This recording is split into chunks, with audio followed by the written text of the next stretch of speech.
I'm sitting with Dean Sims. And Dean, thank you so much for being willing to talk a little bit about what you do, where you are, and how you've used the training as a spiritual emergence coach. Thank you, Emma. Like you said, I'm Dean Sims. I'm a licensed chemical dependency counselor. In Galveston County and the greater Houston area.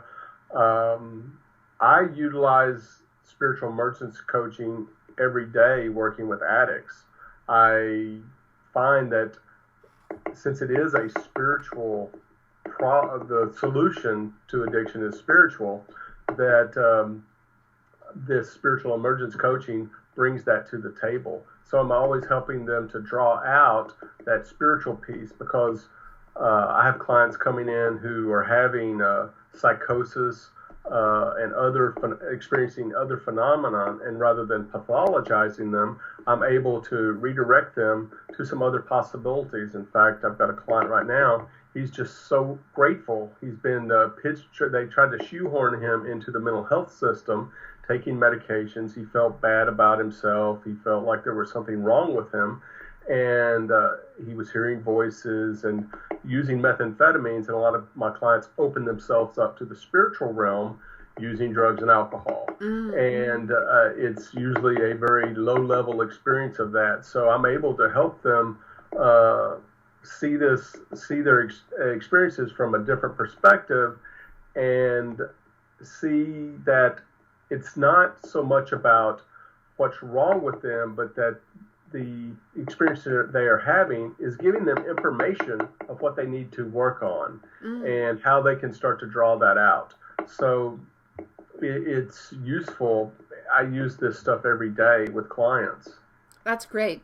I hear you're saying too, bottom line, you're really affirming the kind of spiritual awakening that's going on in your clients, even though it might be misdirected into an addiction process.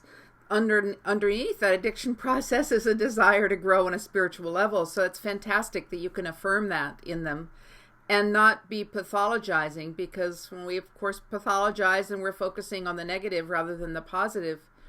And what about the people who report hearing voices? How are you dealing with that? So usually that starts to go away as far as they get away from the substance. But I often share with them that could be a resource for them, and they can, instead of listening to these incessant voices in their head telling them how bad they are, giving them, I call it the play-by-play of what's going on, and it's all negative, that they can access a higher spiritual level or higher consciousness or greater self-awareness. And when they access those higher energies, impulses, then they're able to basically transcend all that negativity. And ultimately for me and the clients, it's the solution to long-term recovery is to love and accept themselves.